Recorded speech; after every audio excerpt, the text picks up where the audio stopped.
to the Canadian Corner, where we talk about the NBA's brightest Canadian talent.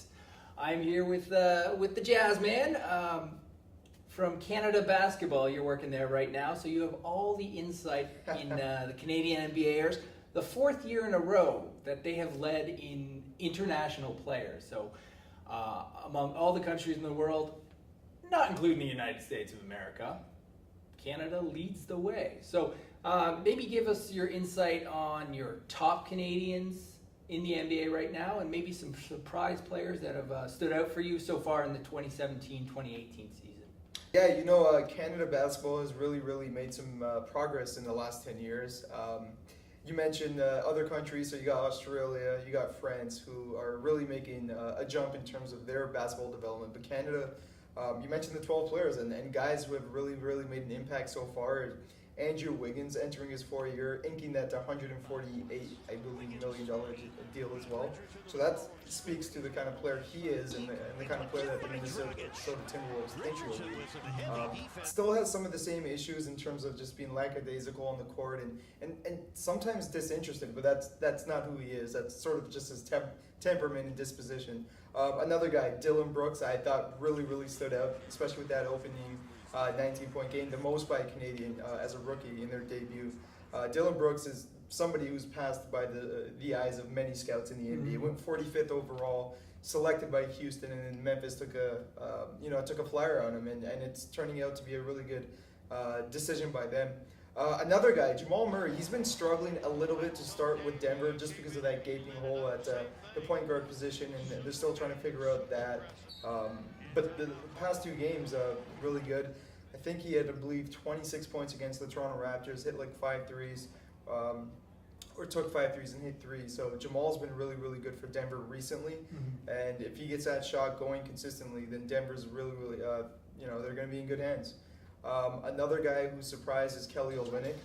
Not so much of a surprise. He's playing behind Hassan Whiteside in Miami, but he's able to knock down that 3 and sort of give a different dynamic to Eric Spoelstra and the Miami Heat offense. Defense still an issue, of course, but and rebounding. But that's the player Kelly is. He's an offensive-minded guy. Let's move along to the future of the game in Canada. Canada won the U19 World World Cup. So obviously, it's more than just Barrett. Maybe you talk about the future, some of the interesting prospects coming out of Canada. Yeah, RJ Barrett, this is a guy that's 6'7". He's a dynamic two-way player. He can get into the seams and score inside, but he's also a defensive guy as well. He can handle the ball, as you saw in Cairo, Egypt. He did a lot for that team. Ended up beating the Team USA. Another nice little tidbit is Fran Fraschilla, the guy who Raptors fans should know, who mentioned Bruno was 2 years away from being 2 years away.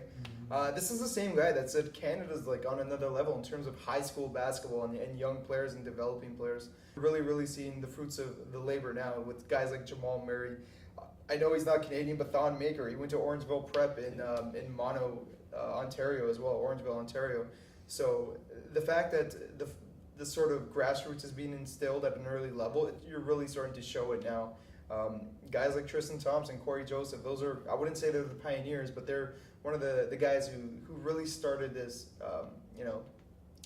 building that culture in Canada. I know they both ended up playing high school ball in the States, but Tristan was at DeVille for 1 year. So, no, Canada basketball's on another level, and a guy like RJ Barrett, and there's a few other guys, Danilo Juric, Abu Kijab, Oregon now. So these guys are really talented, and what I like about these guys, they have fight, they have intensity, and they're not soft. That's one thing Canada's been criticized for, is being soft and maybe not having that dogged type of player, but the guys coming up, the guys on that U19 team, man, there's a lot of fighters on that team. Scrappy Canadians. All right, so it's interesting that Canada basketball is led by Steve Nash and Rowan Barrett, the father of RJ. Of course. So last time Canada made the Olympics was the 2000 games in Sydney, where Steve Nash and Rowan Barrett kind of led the charge. Yeah. So we'll see. It's qualification starting soon, but 2020, Canada's looking pretty good. So that's it for us on the first edition of the Canadian Quarter. So see you all next time.